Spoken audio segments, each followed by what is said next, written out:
শহরে যদি কোনো বড় ভূমিকম্প হয় শুধুমাত্র জেনার কারণে হবে। ঢাকা শহরে যদি বড় কোনো ভূমিকম্প হয়, আল্লাহর কোনো বড় গজব আসে, তাহলে মূল পাপটা হচ্ছে জেনা। কারণ এখানে ঘরে ঘরে ফ্ল্যাটে ফ্ল্যাটে জেনা হচ্ছে।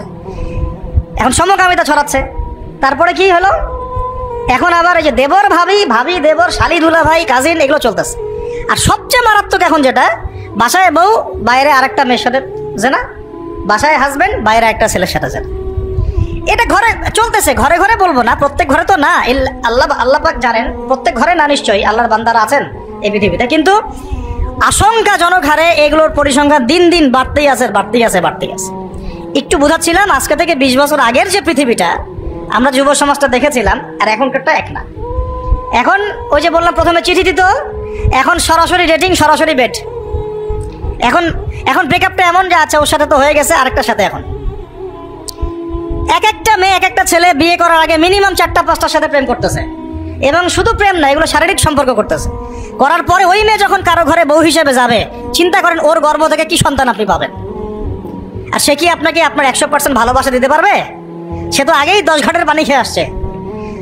ওকে আপনি যতই ভালোবাসেন, সে তো আপনার আনুগত্য করবে না, আপনাকে তার ভালো লাগবে না। আবার আপনিও যদি আল্লাহ না করুক বিভিন্ন জায়গায় ঘুরে ঘুরে আসেন, এই একটা নেককার মেয়ে পেলেও তো আপনার ভালো লাগবে না।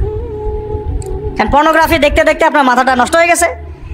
মনে হয় যে এ ভালো না, মনে হয় ও ভালো, ও ভালো না, মনে হয় এ ভালো। আসলে সবার কাছে একই জিনিস আছে, সবার কাছে আল্লাহ পাক একই জিনিস দিয়েছেন, আর কিচ্ছু না। আর এগুলো থাকে মিনিমাম 5 বছর 10 বছর। বিয়ের 10 বছর পরে কি ওই ফিলিংসটা থাকে? তো আল্লাহ পাক আমাদেরকে বোঝার তৌফিক দান করুন। তো আমাদের তো ক্ষমতা নাই, ক্ষমতার কথা বলতে গিয়ে এই জায়গায় আসা হয়েছে। ক্ষমতা থাকলে আমরা টপ টু বটম সব সংস্কার করতাম ইনশাআল্লাহ তাআলা। তবে এই ক্ষমতা আমাদের না থাকলেও ইমাম মাহদী থাকবে ইনশাআল্লাহ। এবং ইমামুল মাহদী আসার আগেই যে বহু সৎ নেতা আসবেন না এমনটাও নয়, তিনি আসার আগে অনেক সৎ নেতৃত্ব আসতে পারে। আর তিনি কবে আসবেন, কোন সালে আসবেন আমরা জানি না, কিন্তু আমরা এতটুকু জানি যে এখনকার এই যে ফিতনা, ফাসাদ আর অরাজকতা, এগুলো চিরস্থায়ী হবে না, আস্তে আস্তে আস্তে আস্তে একটা পরিবর্তন আসবে ইনশাআল্লাহ। তবে এখন আমরা কিন্তু অধঃপতনের যুগে বাস করছি। 5 মিনিটে আপনাকে একটু দেখাচ্ছি যে আমরা কোন জায়গায় আছি, এরপরে আমরা এখান থেকে সমাধানের পথ কি এটা একটু নিয়ে কথা বলবো, ঠিক আছে ইনশাআল্লাহ। এটাই মূল কথা। লম্বা 2 ঘন্টা আলোচনা করে তো আসলে লাভ নাই যদি মূল কথা না আসে। মূল কথা হচ্ছে আমরা কোথায় আছি এখন। আমি শুধু একটা প্রজন্মের এক্সাম্পল দিলাম আপনাকে, যে generation, TikTok generation, young generation এখনকার কি অবস্থা। এখন একটু বোঝেন, আমরা তো জানি বাংলাদেশে 80-90% মুসলিম, তাই তো?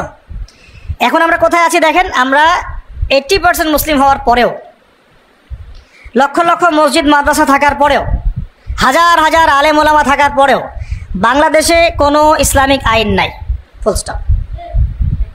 আমার কথা আপনি রাগ করেন না, রাগ করে লাভ নাই, আপনাকেও কবরে যেতে হবে, আজ হোক আর কাল হোক। স্বাধীনতার আমাদের স্বাধীনতার পরবর্তী জেনারেশন যারা দেশ শাসন করেছেন, তারা কি এখন বেঁচে আছেন? কেউ হয় ইল্লিনে আছেন অথবা সিজ্জিনে, তারা আছেন হয় ইল্লিনে অথবা সিজ্জিনে। মানুষের আত্মার কোনো মরণ নাই, আছে?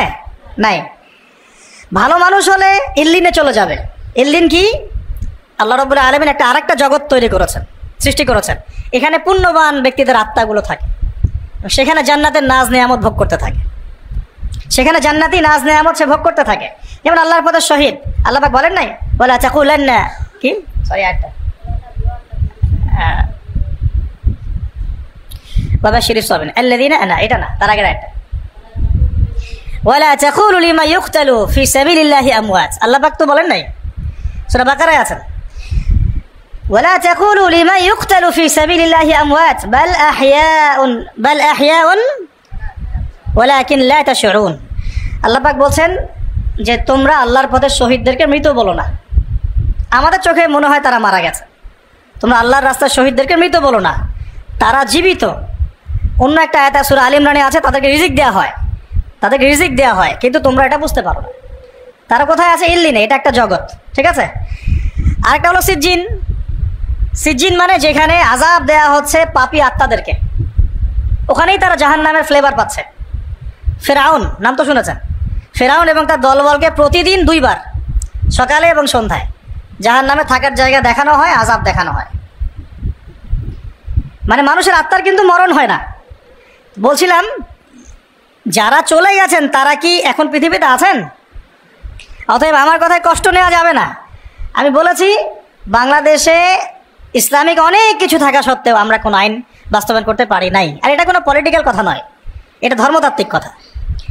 এখন যারা এই কর্তৃত্ব যাদের কাছে আছে তারা যদি এই দায়িত্ব পালন না করেন বা করার চেষ্টা না করেন বা কোনো আন্তরিকতা প্রদর্শন না করেন তাহলে অবশ্যই আল্লাহর কাছে জবাবদিহি করতে হবে। এই জবাবদিহি আপনাকে আমাকে করতে হবে না। আল্লাহ পাক আপনাকে আমাকে সে দায়িত্ব দেন নাই। আমাকে কি দিয়েছেন? বলার একটু স্বাধীনতা, এতটুকু এলেম কালাম এইটুকু বলতে হয়, এইটুকু চার্জ আল্লাহ পাক আমাকে করবেন। আপনাকে দিয়েছেন মাদ্রাসার খেদমত, মসজিদের খেদমত ইত্যাদি ইত্যাদি, এইটুকু চার্জ আল্লাহ পাক আপনাকে করবেন।